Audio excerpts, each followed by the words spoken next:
Je vais continuer les enseignements de la semaine dernière concernant les origines de la malédiction. La semaine dernière, je parlais sur l'aspect, j'avais dit il y a plusieurs aspects. J'étais sur l'aspect dans lequel toi tu es innocent et que tu vis la malédiction. Parce qu'on peut vivre la malédiction sans pour autant être coupable. C'est quelque chose qui vient à travers les parents, à travers les arrière-parents. Et on se pose la question pourquoi. Donc j'avais signifié que c'est suivant la marche des parents à tes parents, des parents à tes grands-parents, ainsi de suite. Parce qu'il y en a qui ont été beaucoup plus dans des choses qui ne sont pas bien, des fétiches, des sacrifices, et ils faisaient des cérémonies. En faisant des cérémonies, et ces cérémonies-là, ça touche les enfants, ça touche les arrière-enfants, arrière-enfants. Et on peut maudire aussi à l'époque, vous savez, le monde évolue, mais à l'époque de nos pères, il n'y avait pas beaucoup de monde dans la capitale. En Kinshasa, il n'y avait pas beaucoup de monde. Ils sont venus du village, ils sont nés au village, et le nombre de personnes, le nombre d'habitants sur la capitale, c'était à compter. Mais au village, il y en a aussi qui avaient peut-être un arrière-parent qui était voleur, il volait dans les champs, et puis après on a maudit votre grand-parent, et la malédiction aussi peut descendre aux enfants et aux petits-enfants. La parole, ça traverse, ça peut traverser des décennies. Que ce soit en bénédiction, tout comme en malédiction. Maintenant, le problème, c'est lui qui vit cette chose-là, et c'est cette personne qui va se poser des questions. La personne est innocente et il dit, mais comment ça, pourquoi je vis ça? Ça vient d'où? Mais pourquoi c'est moi? Est-ce que Dieu il est juste? Est-ce que Dieu il est injuste? Est-ce que Dieu il voit? Pourquoi que Dieu a permis cela? On se pose un tas de questions. Et j'avais donné beaucoup d'exemples. Pourquoi que cela peut se produire? Pourquoi que ça arrive à toi? Ainsi de suite.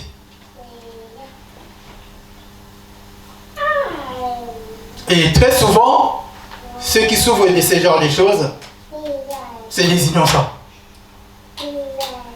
Et pour attaquer le deuxième point, je vais donner juste un exemple tout simple. Les jumeaux. Quand on a des jumeaux, mais chez nous, en Afrique, dans les temps, c'était des enfants sacrés. C'est ce qu'on nous a appris. Or ici, c'est juste un phénomène biologique comme ça qu'ils puissent avoir des jumeaux. C'est tout à fait normal que ça puisse se faire. Mais chez nous, c'est des enfants sacrés.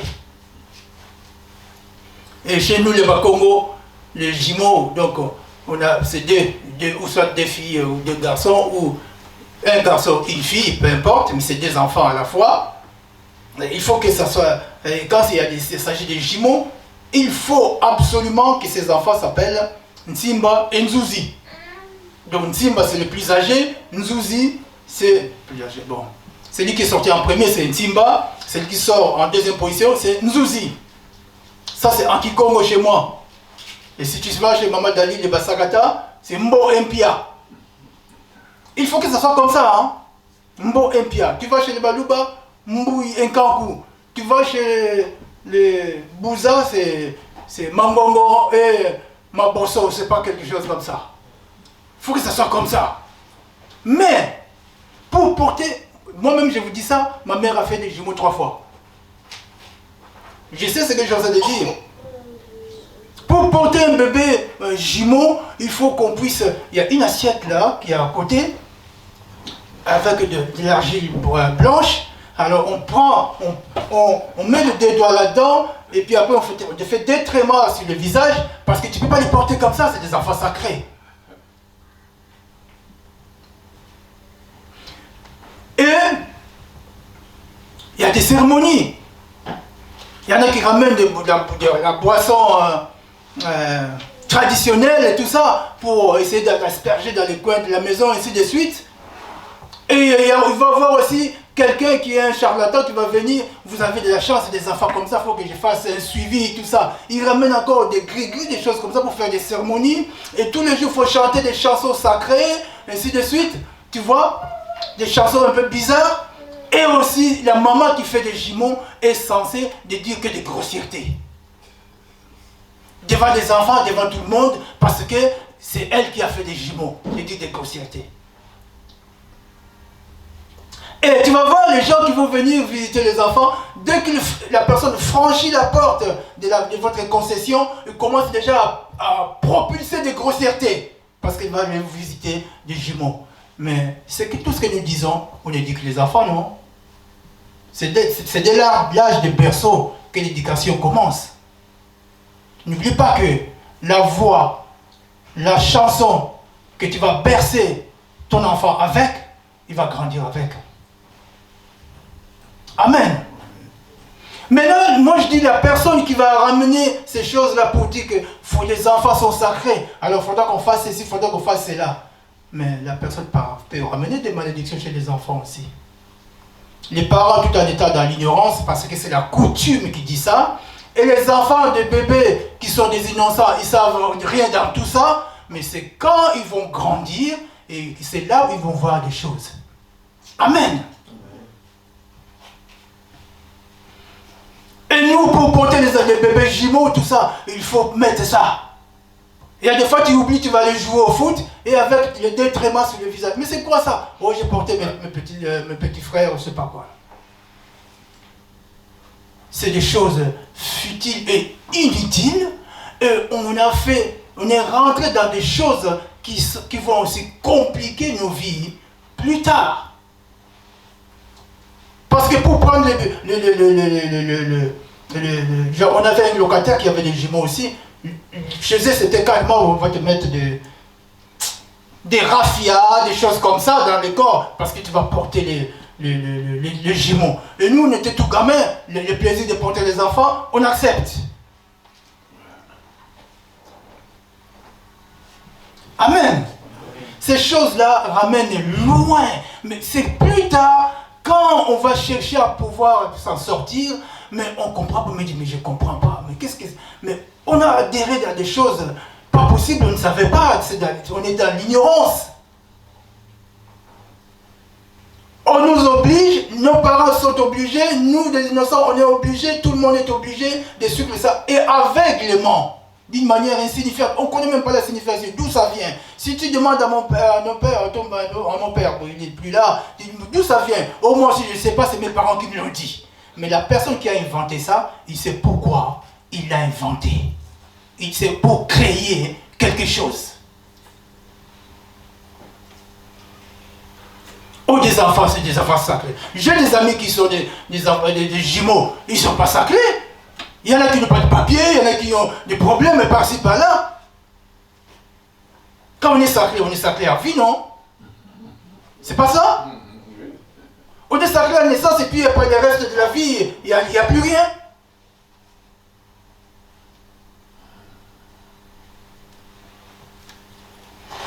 Frère, ta femme fait des enfants, elle fait le bébé à l'hôpital, le jour de la sortie, tu sors avec ta femme, vous rentrez à la maison, vous mettez les genoux par terre, vous priez, vous remerciez le Seigneur, ça s'arrête là.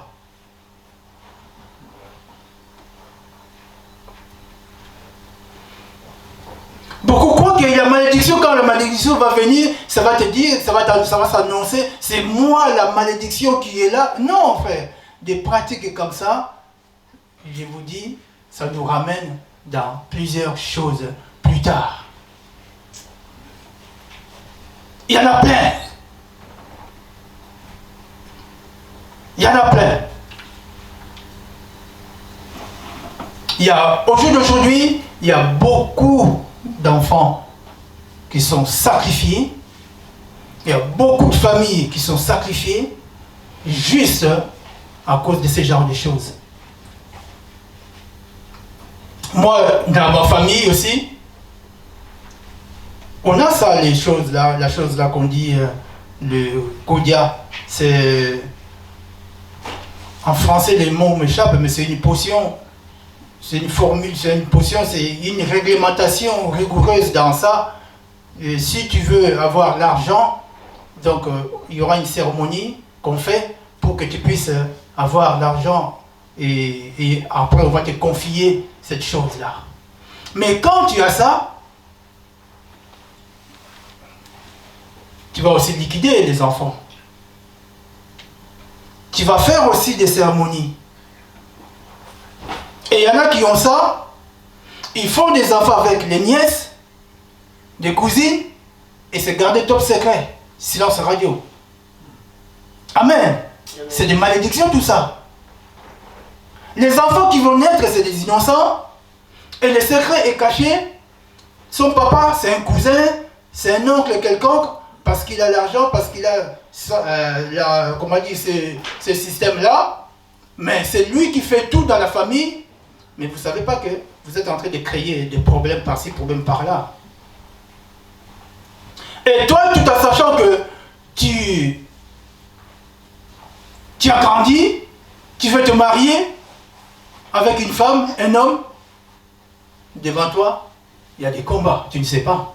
Tu es attiré par exemple par la beauté de la personne, ou alors par la personne est intelligente, ou alors c'est les critères qu'il te faut, mais tu ne sais pas que devant ça, il y a des combats et des combats. Mais ces choses-là, quand on était dans le monde, dans l'ignorance, on ne le savait pas. On croyait que c'était bon.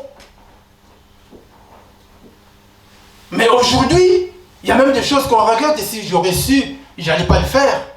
Mais heureusement qu'on a le Seigneur, lui, il est l'effaceur. Il vient pour effacer tout ça.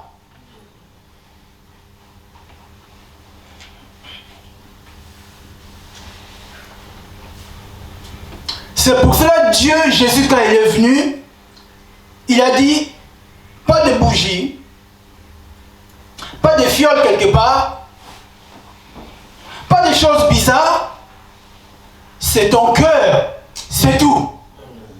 Parce que toutes ces choses-là, ça ramène la confusion, plusieurs confusions. Avant de prier, il faut asperger, je ne sais pas quoi, quelque part, la pièce soit inondée par la fumée, tout ça. Mais qu'est-ce qu'il y a à voir entre la fumée et le cœur?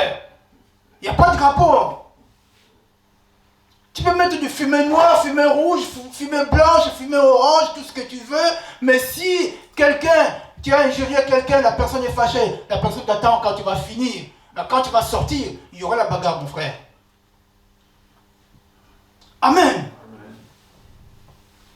On a contracté des choses bizarres, pas possibles. Maintenant, ça nous ramène des difficultés et des difficultés. Surtout nos enfants que nous sommes en train de faire ici, qui sont des innocents. Nous, on a vu plusieurs scènes, mais eux, ça leur paraît bizarre. Rien, ils ne comprennent rien.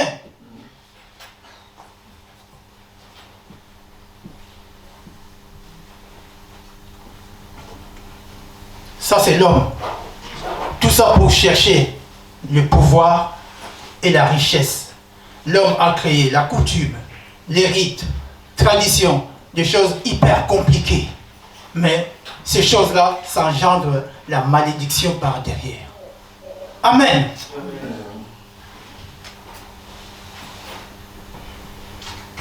Si tu regardes même notre frère Jacob, Israël, juste pour un mariage, mais il est rentré dans une coutume bizarre.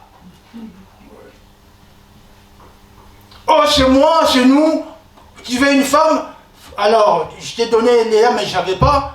Toi, tu voulais Rachel, mais nous, c'est la grande sœur, c'est la première qui va partir.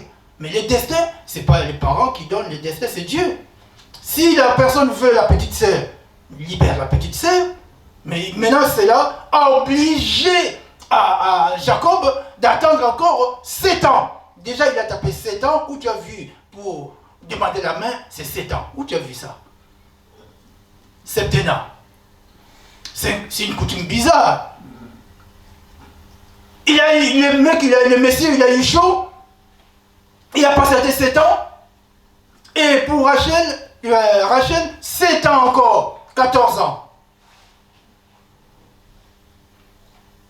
Et dans l'autre temps, les 14 ans là, entre les bagarres, les mauvais échanges, la tricherie, tout ça, 4 ans encore, 20 ans.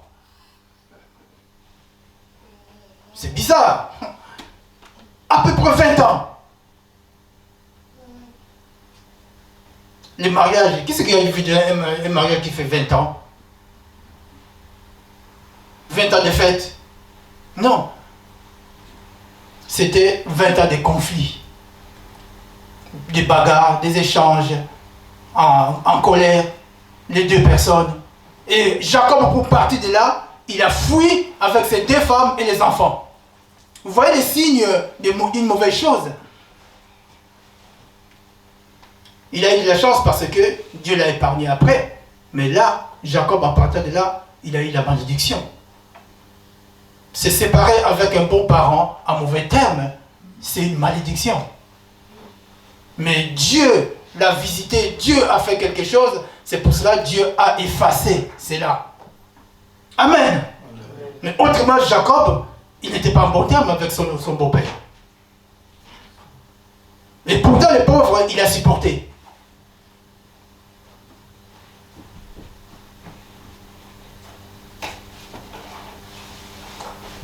On va lire dans le livre de Luc 19.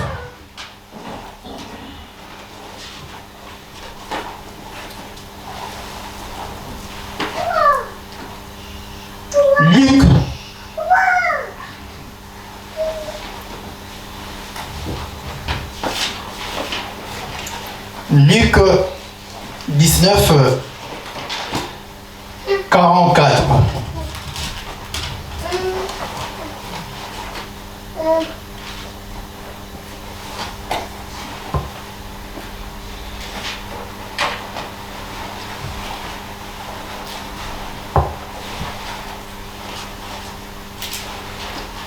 Je lis la parole de Dieu. Luc 19, 44. Je commence au verset 43. Il viendra sur toi des jours où tes ennemis t'environneront de tranchées, t'enfermeront et te serreront de toutes parts. Ils te détruiront, toi et tes enfants, au milieu de toi. Ils ne laisseront pas en toi pierre sur pierre, parce que tu n'as pas connu le temps où tu as été visité. Amen. Ça, c'est Dieu, Jésus qui parlait, les temps de la visitation.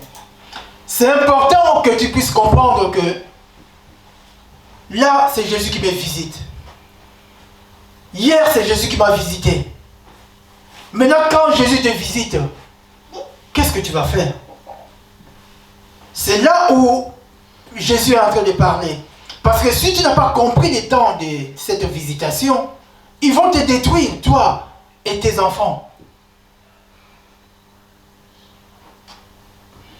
C'est pour cela que tu vas voir d'autres personnes, ils vivent une vie qui ne sont pas bien. Peut-être Dieu, Jésus l'a visité, mais il ne sait pas la valeur de cette visitation.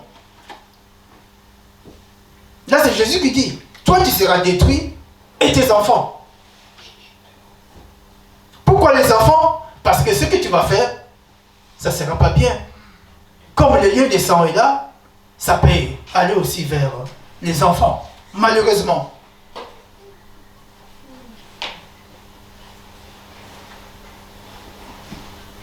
Pourquoi le mot visite ou la visitation? Parce que celui qui n'a pas compris que c'est Jésus qui m'a visité, il va vivre comme il l'attend.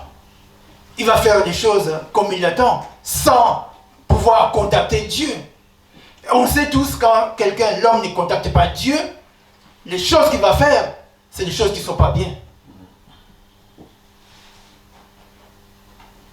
Et quand tu fais des choses qui ne sont pas bien, tu te lies, toi, et tu lies aussi tes enfants, tu peux aussi lier ta femme. Vous savez, il y a des péchés, il y a des choses que tu as péché, et la pauvre innocente aussi peut en récolter.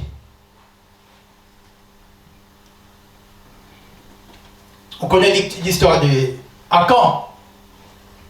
Akan, c'est lui qui a gardé, qui a volé, qui a caché les bijoux et l'argent. Mais la femme a payé, les enfants aussi ont payé, les innocents. De nos jours, ça se voit, il y a beaucoup d'exemples. C'est pour cela que Jésus a parlé, il a dit, celui qui ignore, celui qui n'a pas compris qu'il a été visité, pour cette personne, ça peut être dangereux. C'est vrai, il a dit, les ennemis nous environnent. On est environné par des ennemis partout. L'ennemi, ce n'est pas forcément quelqu'un de la famille. Au travail, tu peux avoir quelqu'un qui ne t'aime pas. Dans le bus, dans les transports, juste un petit moment, mais tu vas voir quelqu'un qui se transforme en un ennemi. Il te bouscule, tu n'as rien fait. Il te regarde méchamment, tu n'as rien fait. Et si tu vas dire, pourquoi tu me regardes comme ça, c'est la bagarre qui va commencer.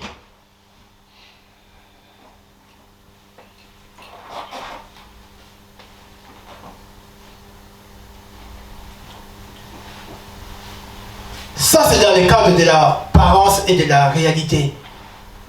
Cette vie, il y a les choses qui se présentent selon les apparences.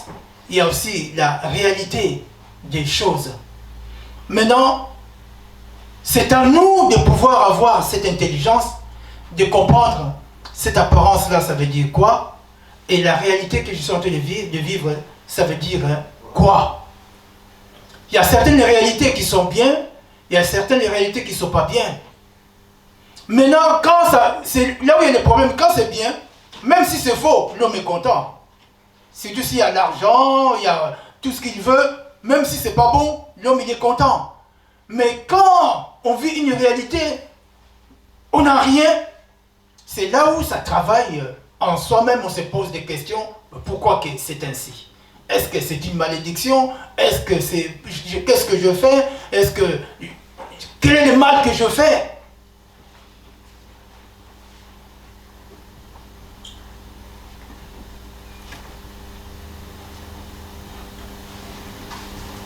Il y a plusieurs versets dans ça.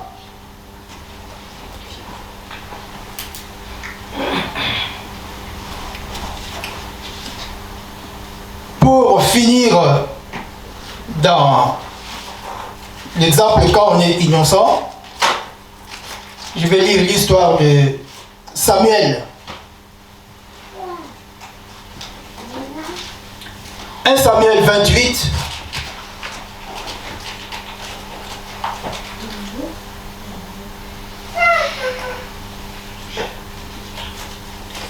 « 1 Samuel 28,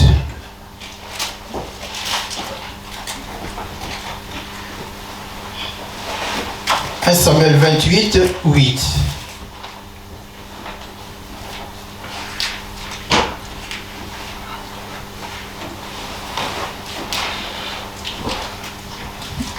Je lis la parole de Dieu.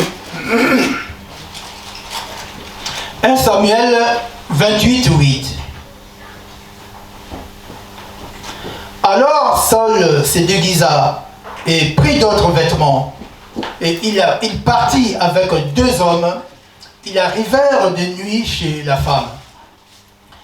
Saul lui dit, « Prédis-moi l'avenir et en évoquant un mort. Et fais-moi monter celui que je te dirai. » La femme lui répondit, « Voici, tu sais ce que Saül a fait, comment il a retranché du pays ceux qui évoquent les morts et ceux qui prédisent l'avenir. Pourquoi donc tends-tu un piège à ma vie pour me faire mourir? » Amen. Là, la lecture elle est longue. Il s'agit de Saül. Saul, il avait des problèmes, il avait des difficultés, il avait des soucis, il a voulu comprendre ce qui se passe dans sa vie, qu'est-ce qui se passe. Il a voulu vraiment comprendre. Mais c'est Saul, lui, qui a fait cette ordonnance de pouvoir faire sortir tous les féticheurs, les médiums et tout ce que Dieu ne voulait pas, de le faire sortir du pays. C'était la recommandation de Dieu. Mais c'est lui-même qui est la première personne qui est parti voir le médium pour lui dire des choses. Amen. C'est contradictoire. Hein?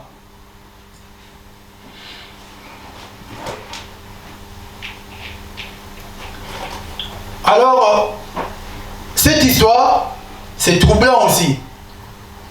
C'est compliqué en même temps. Si tu lis, tu vas voir, la dame, elle a compris que c'était Saül. Après, il a dit à Saül, mais pourquoi vous me piégez?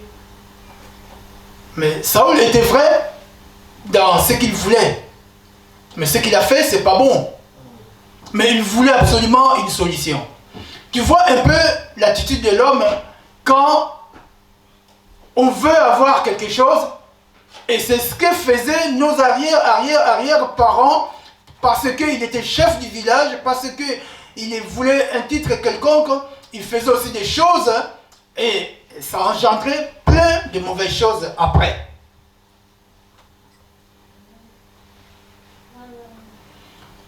Alors, j'avais noté là, quand j'ai lu et relis encore ce texte que je connais, mais ce que j'ai compris là, aujourd'hui, Saul a voulu qu'on évoque les esprits. Dieu, il ne veut pas qu'on évoque les esprits. Et ce qui nous font mal dans nos vies, c'est des esprits qui te suivent partout, l'esprit sait, tu veux quelque chose, tu cherches à t'en sortir, l'esprit le sait. Maintenant, lui, il est parti qu'on puisse évoquer les esprits. Parce que c'est les esprits qui vont dire que voilà, il y aura ceci, il y aura cela. Alors, si tu lis, tu vas voir, Dieu n'était pas content parce que c'était l'infidélité par rapport à Saul, l'infidélité par rapport à Dieu. Parce que Dieu, il a dit bien, ne pas aller observer ou écouter ces genres de paroles ou interroger, aller chez un consultant. Je reviendrai aussi plus tard. Beaucoup de gens, de consultants aussi sont venus dans le Seigneur. Ils se cachent dans la prophétie. C'est pour ça que la prophétie, c'est un don qui est compliqué, parce que beaucoup de consultants sont aussi dans la prophétie, parce qu'il s'agit de l'esprit. Amen. Amen. Oui, il s'agit de l'esprit. L'esprit de Dieu, c'est un esprit. Et l'esprit des consultants et la divination, c'est des esprits aussi.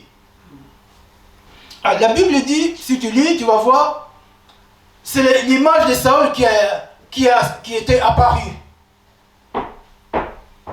Alors, maintenant, moi, je pose la question. J'ai noté trois suggestions là. Donc, trois explications que j'ai notées là. Pour moi, ce que j'ai compris, est-ce que Dieu peut utiliser l'image de Saül pour pouvoir punir Saül? Je ne pense pas. Dieu, c'est un esprit. Maintenant, cette femme ne peut pas évoquer l'esprit de Dieu. Est-ce que quelqu'un me suit? Elle ne travaille pas pour Dieu. Elle travaille pour Satan.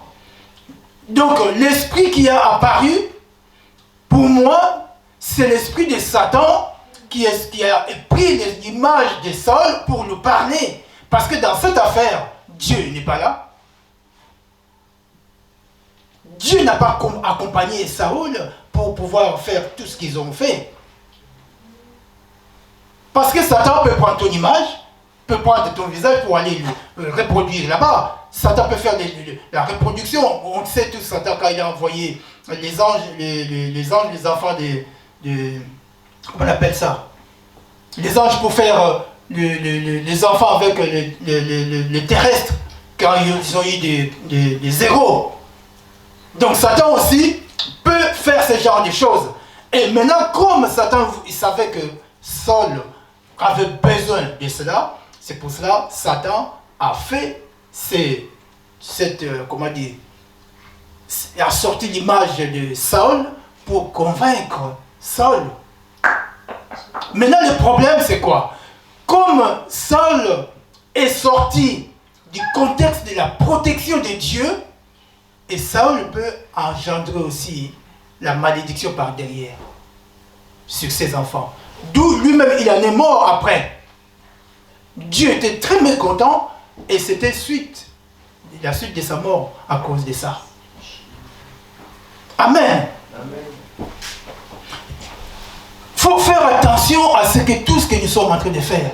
Alors, ça, il a été poussé par les choses de la vie, par les soucis de la vie, par un besoin quelconque ou plusieurs besoins. Et on a tous des besoins, mais qu'on ne soit pas vraiment poussé par ces genres de sentiments pour aller, surtout, parce que Dieu n'aime pas qu'on puisse aller bousculer ce monde-là. Les esprits. Vous savez, les esprits là, s'ils sortent ici, ça existe, hein, l'esprit de mort, ça existe, c'est vrai. C'est dangereux. C'est dangereux. Mais lui, il est parti. Donc maintenant, lui, en allant chercher cette dame, cela veut dire qu'il avait des doutes pour Dieu. Il ne croyait plus à Dieu. Ah, quand tu tournes le dos à Dieu, tu vas engager une procédure de malédiction et que lui-même, il en est mort et les enfants aussi, ils ont pris ça par derrière. Les petits-enfants aussi. Maintenant, les petits-enfants, ils vont dire, mais qu'est-ce qu'on a fait? Mais c'est Saul qui a fait la chose. Et pourquoi les petits-enfants, ils ont pris ça, ils ont hérité de ça? C'est simplement, c'est le lien des sangs. Parce que la Bible nous dit dans le livre Lévitique, l'âme de l'homme est dans le sang. Comme cette âme-là a péché, et le sang de cette âme qui a péché engendrait cette malédiction sur les innocents. Si ces esprits-là voulaient que l'esprit de maladie puisse rentrer, l'esprit de maladie va rentrer. S'ils voulaient que l'esprit de chômage puisse rentrer, l'esprit de chômage va rentrer. S'ils voulaient que l'esprit de... Comment dire? Il y a un nom. De rester vieille fille ou vieux garçon dans la vie, tu ne peux pas trouver un partenaire, ça va rentrer. Amen. Voilà pourquoi aujourd'hui, on se retrouve avec plusieurs situations. Il y a plusieurs exemples. Mais ça, c'est l'exemple que je vous donne, c'est un exemple valable et que Dieu a interdit. Tout comme aussi nos ancêtres, Dieu a interdit. Mais eux, ils l'ont fait. J'ai vu, il y en a qui, avant de prendre une boisson, la boisson traditionnelle, des boissons, je ne sais pas, vin de palme et tout ça. Alors ils prennent, ils arrosent au sol, je vais donner aux ancêtres. Frère, qu'est-ce que tu vas donner aux ancêtres? C'est quoi ce que ça signifie? Je jette un peu là-bas, par-ci, par-là pour donner aux ancêtres. Frère, c'est des choses... Moi, si je suis avec toi, dès que tu fais ça, moi je m'en vais, tout de suite, hein, je m'en vais. Reste avec tes choses là. On ne communique pas avec eux, on communique avec celui que tu vois. Ça, c'est un secteur que Dieu a dit, ça ne t'appartient pas, parce que tu n'as ni pouvoir, ni capacité de gérer ces âmes-là. Mais que font les gens qui sont dans les séances occultes? Ils vont consulter ces gens-là pour contracter des alliances. Et c'est ça qu'aujourd'hui, qu'on épouse des malédictions sur malédictions. Parce que cet acte-là, c'est un geste déjà qui comporte une malédiction. Aujourd'hui, cela ne veut pas dire que c'est toi qui es maudit. Aujourd'hui, cela ne veut pas dire que c'est toi qui as fait quelque chose du mal. Non, mais simplement, ça vient de loin.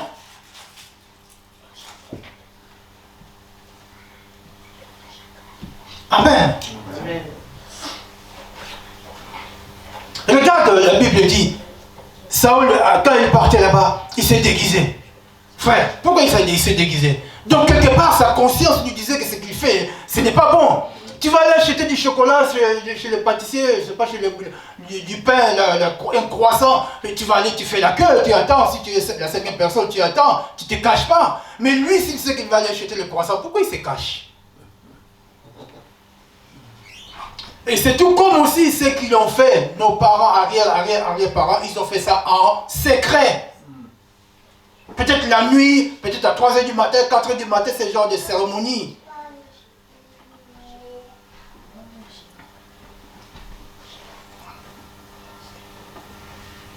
J'ai un ami, il était de Bassakata, je crois, si je n'ai pas oublié.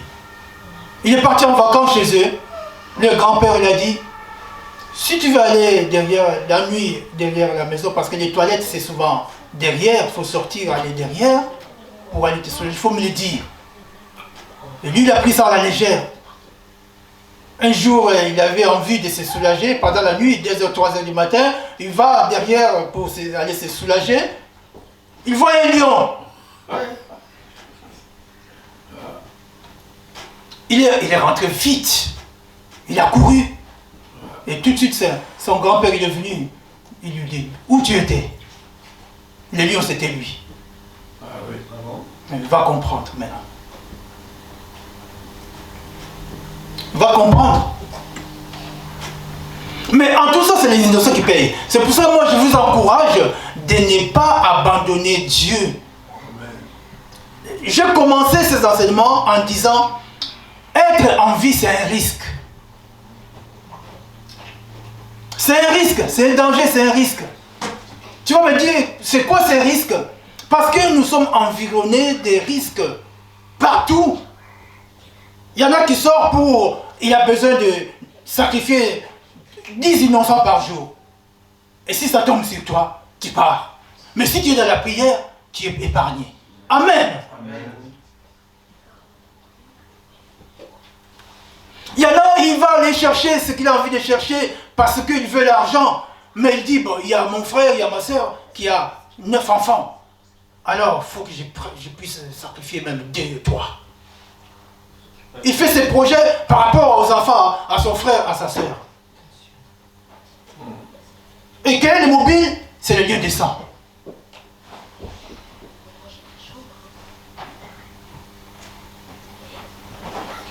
Tu crois que Saul, quand il est parti chez la dame là, le médium là, mais lui il est le roi, mais en ce moment-là, la reine c'était la dame. Hein? Amen. Parce qu'il a été dans la position de faiblesse. La dame pouvait dire tout. Tu me donnes ton enfant, il va dire oui.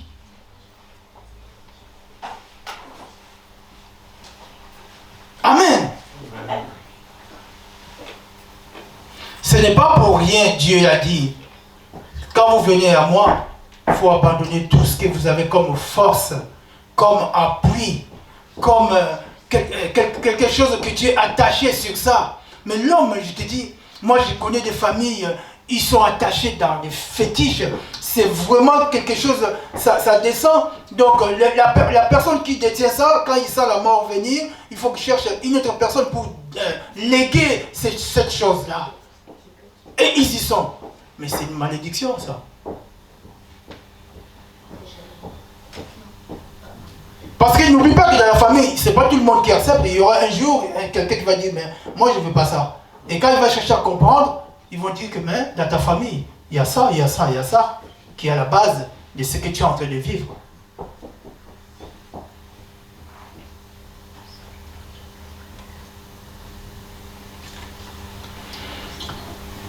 Il y a plein d'exemples, il y a plein de versets. Donc, avant de finir, je vais vous donner les versets, parce que je n'ai pas vu le temps passer. Là, je suis encore sur les innocents, mais je vais toucher un petit point sur celui qui est l'acteur. Les parents, on donne du respect aux parents, on respecte les parents. Quand tu désobéis aux parents, tout de suite tu es dans la malédiction. Amen. Donc la malédiction, tu ne la verras pas se présenter. Mais la Bible dit, si tu veux être béni et que ton séjour sous le soleil soit long, obéis aux parents. C'est Lévitique qui le dit. Et je pense, Jésus aussi, il a dit aussi dans Matthieu, il a parlé sur ça.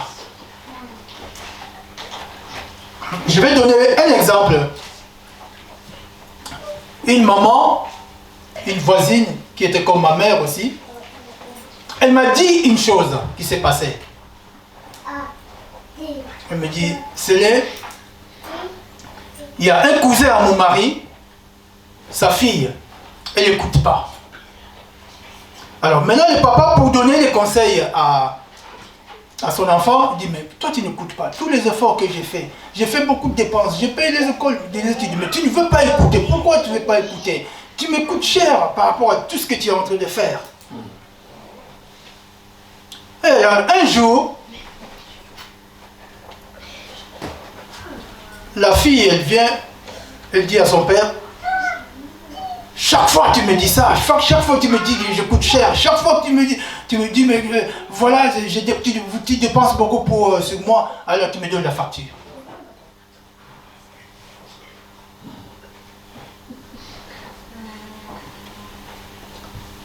Le papa il s'est levé, il n'a rien dit, il était disparu. Quelques minutes après, il est venu voir sa fille. Il dit, va voir dans ta chambre, il y a la facture. La jeune dame, elle part dans sa chambre, elle voit des excréments dans son lit. Elle sort en courant. Oh, oui, c'est papa, il est sorcier, il est monstre, il est sorcier. Venez voir, venez voir, venez voir. Le papa, il était là assis. Alors maintenant, la maman qui était comme ma maman, la voisine me pose la question, qui c'est qui a tort, qui c'est qui a raison? J'ai mis du temps. Après, j'ai réfléchi. Je ne sais pas si j'ai réfléchi, mais j'ai dit, c'est le papa qui a raison. Après, il me dit, pourquoi? J'avais dit, je crois, je ne sais pas, mais je trouve que le papa il a raison. Il m'a dit, oui, tu as dit vrai. On ne peut pas demander la facture à un parent parce que ça n'a pas de prix. Amen. Amen. Ça n'a pas de prix. Le temps, l'amour, l'éducation, il y a plein de choses. Au jour d'aujourd'hui, la parole, j'ai compris ça. Pour moi, je pense ça un petit peu aussi pour les papas qui étaient sous. Et puis, il y a un qui est venu, qui a vu la nudité et est parti dire aux autres. Mais il y a un qui était venu en reculant pour couvrir la nudité de son père. Amen. Et sache-le bien, quand tu fais ce genre de choses, le papa, qu'il fasse du bien ou du mal, il reste un parent. Amen. Parce que quand tu as ça, quand tu fais ça, moi je connais ceux qui ont levé la main pour taper leur père, je connais la vie qu'ils mènent aujourd'hui, c'est pas terrible. Là c'est vraiment toi qui es l'acteur. Alors, quand tu fais ça, ce genre de malédiction, c'est fort. Soulever la main, taper un de ses parents, vraiment, c'est hyper lourd. Surtout chez nous, les Africains, les tantes et tout consort, ils vont se mêler là-dessus pour t'en sortir. ça sera tout un problème. Maintenant, toi aussi, tu vas faire des enfants. Est-ce que les enfants vont hériter de ça ou pas? Point d'interrogation. Parce que quand tu vas allonger ton père par terre, le papa va dire, ah, c'est toi qui soulèves la main qui me tape, même s'il ne maudit pas. Mais si le papa sort les larmes, c'est fini pour toi. Amen. Mais on a aussi des parents qui ont fait ça. On ne sait pas, un père qui était, papa qui était turbulent, il a fait ça un jour à son père. Ça peut descendre aux enfants. Amen. Ça peut descendre aux enfants.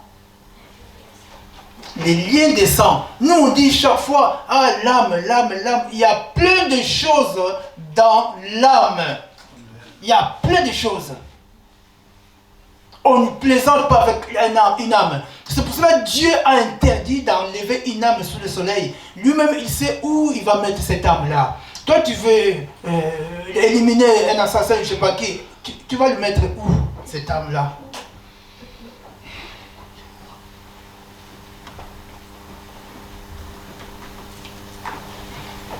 L'âme, l'esprit que Saul est parti pour demander, évoquer l'esprit.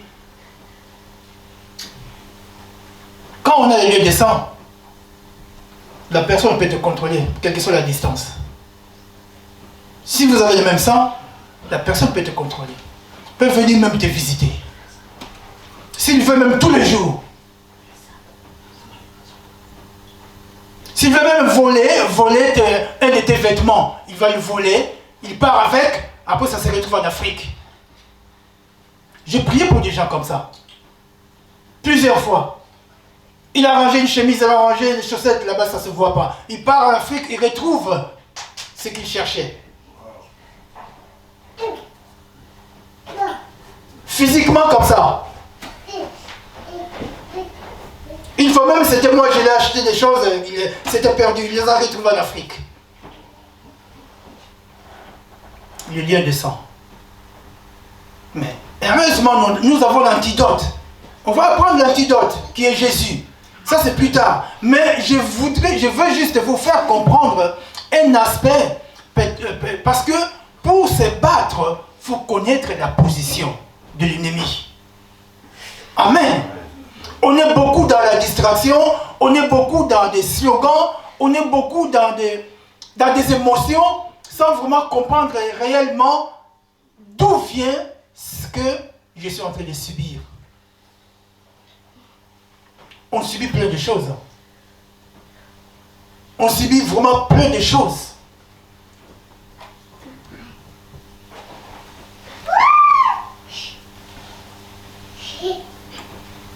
Moi, j'ai eu la chance d'accompagner mon père partout, dans des palabres familiaux. J'ai assisté, j'ai vu beaucoup de choses, des choses des adultes, des anciens, comment ils faisaient avant de parler, ce qu'ils faisaient. Et moi, j'étais petit, j'étais curieux, j'ai vu, je comprenais, enfin pas comprenais, mais j'ai vu ces scènes-là. Aujourd'hui, j'ai compris que c'est des choses vraiment qui servent à rien, mais qui sont compliquées. Hyper compliqué. Mais quand c'est compliqué, sache-le bien, derrière, il y a une main noire. Il y avait des mains noires. Bon, le temps est avancé. Donc, pour finir, pour aujourd'hui, quand je vais arrêter les images, je vais vous passer des versets. Tu es dans le bon, mon frère. Tu pries le Seigneur. Tu es fidèle. Tu restes fidèle. Tu es dans le bon. Je sais que quelquefois la bénédiction, tu vas passer dans des zones, dans des périodes, comment je peux dire, inconfort, voilà. Dans des périodes vraiment très inconfort. Mais moi je sais que s'il y a une bénédiction devant toi, ne baisse pas les bras, ne raccroche pas. persiste, Dieu est là pour toi, frère. Très souvent, la bénédiction de nous qui sommes les chrétiens, ça passe dans des zones inconfort. Cette turbulence-là nous dérange, nous fatigue, nous décourage. Mais quand il y a une turbulence, quand il y a des secousses, et que tu es vraiment sûr que tu es innocent, persiste, mon frère. Dieu est capable de faire tomber toutes les malédictions. Je m'arrête là, que le Seigneur vous bénisse.